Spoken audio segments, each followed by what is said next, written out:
Hey, what's going on, friends? Welcome back to my YouTube channel. This is Coach Andres here. Just wanted to actually send you a give you a quick introduction on today's topic because it's so important, and I think it may be one of the main reasons why sometimes people fail to progress in their fat loss or weight loss, and it's a very common thing. Basically, it's something that comes in different types of flavors. I usually like to call them with my clients, and the one thing that I'm talking about specifically is stress. Stress has such a big impact into our health, and in today's video I'm going to explain and share with you guys the 3 types of stresses that may be affecting your life right now, and they can also be affecting your ability to make changes and adapt your body so it can continue to progressively lose weight, lose body fat, even in gaining muscle, changing your body per se.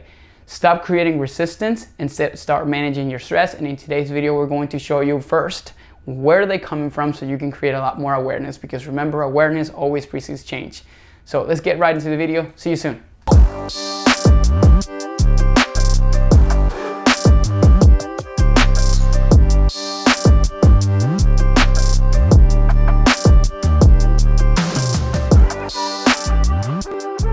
One of the things that I wanted to talk about specifically today is something that impacts your nutrition tremendously, and you probably have heard me talk about this all the time, and I talk about this to all my clients because many people listen and hear about this, but they don't necessarily pay the attention or give it the importance that they need to give it.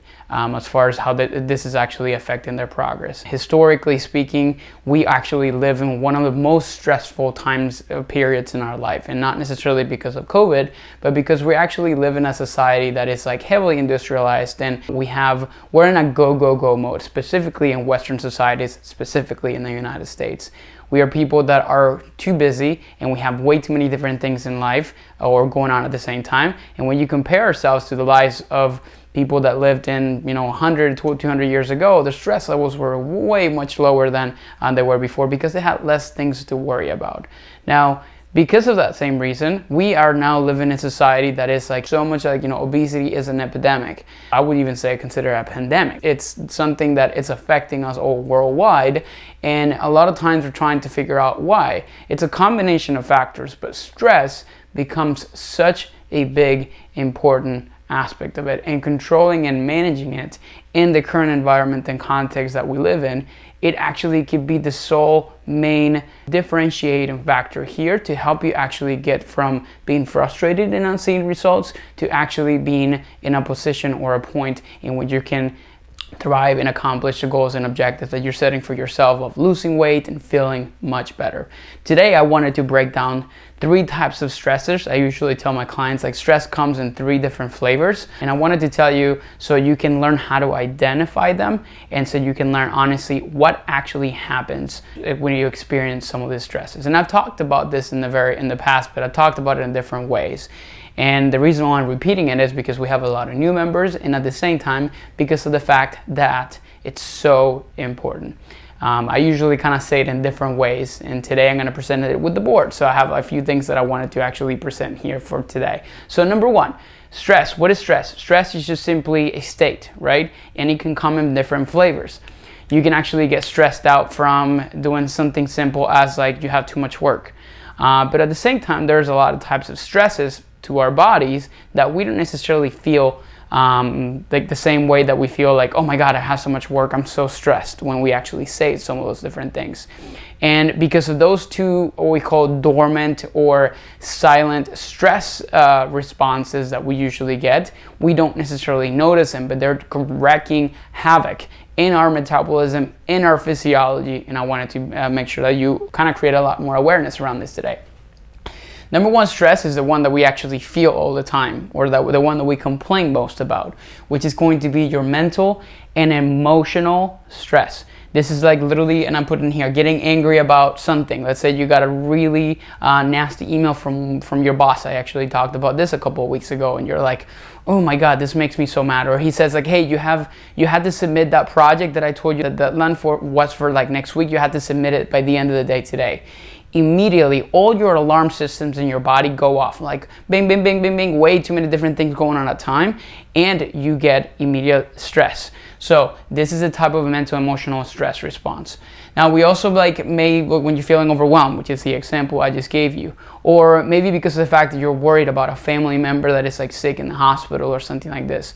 These are all types of mental and emotional stress, and they create a specific kind of reaction in your body, which is related to one hormone called cortisol. Now, before I get into all that, let me explain the other two types of stresses that you may actually experience. Number two, you may have what we call your physical stress. Now, before I get into working out and that kind of stuff, I want you to think about it this way. Think about a time that you got injured, or let's say, for example, that you got sick.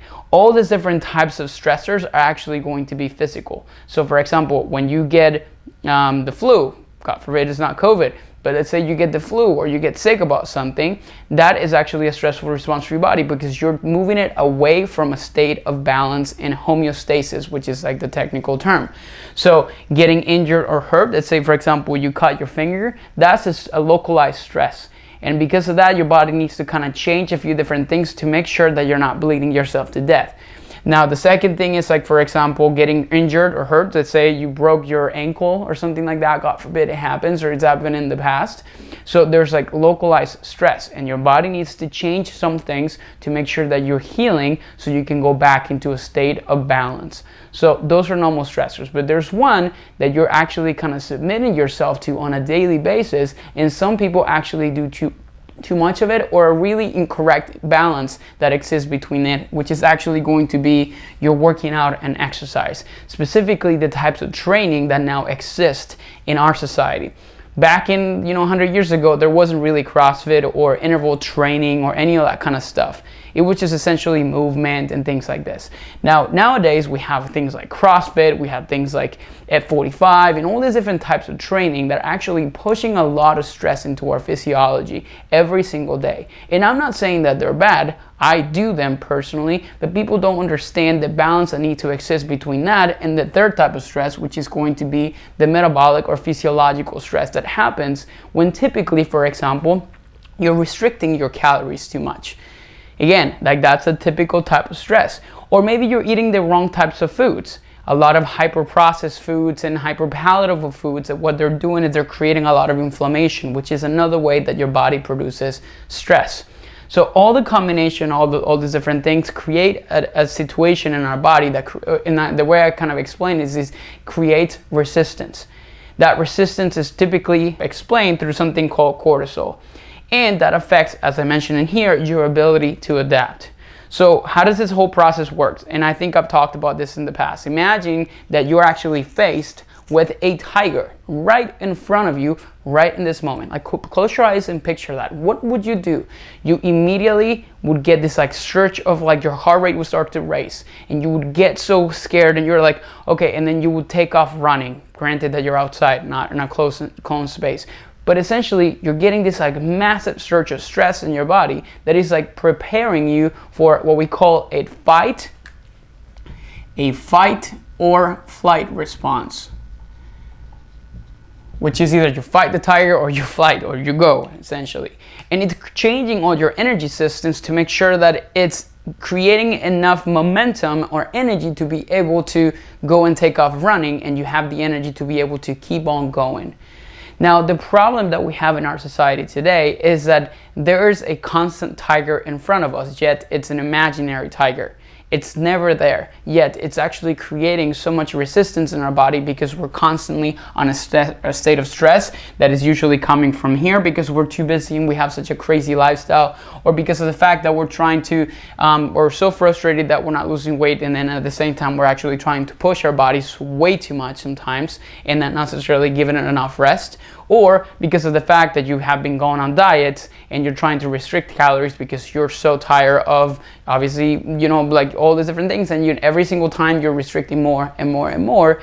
And then at the same time, sometimes that is led by maybe you going into periods and you're you know what, F this, I don't want to continue this, and you go back to normal eating habits that included way too much processed foods, way too many of these different things that occur, creating not only binging cycles as well, but at the same time eating foods that may be causing too much inflammation and not serving your body good. So this is important. And the best ways that you can kind of start controlling your stress, I'm going to try to keep that for like another video this week, because I feel like it's so important, but I wanted to make sure that you have an understanding on why it happens. But some of the things so you can kind of do have some ideas and some things that you can take away from this is some of the ways that I kind of manage my stress. It could be things like, for example, this morning I did a 10-minute meditation on productivity. I read. I actually journal. I write gratitude. I take times to go on walks. I do things that actually take a full day off completely of disconnection. Like those things like that are going to help you go back to your bare minimum. And with that, you can actually improve your balance that exists and actually have less resistance that is affecting your ability to change. Sometimes taking care of stress is the number one reason or the number one way that you can start to see better results. And if you can't handle this, then obviously you're literally fighting against resistance. You're like literally swimming upstream. So managing this should be your number one priority if you feel like right now you're stuck. So do a quick audit on these types of stresses and figure out, okay, this is way too high right now. This is way too high as well. I'm training way too much, and then I'm restricting calories too much. So all your stresses are kind of going higher. I understand there are things you are falling outside of your control. Let's say like your work and your job and all those different things are super stressful. Then at least focus on managing these too. Okay, that's all I wanted to share here with you guys today. Thank you so much for watching. We'll talk about more strategies that you can cope with stress like throughout the rest of this week. And if you have any questions, of course, drop them down in the comments. Be more than happy to see you there. Take care. Have a good one.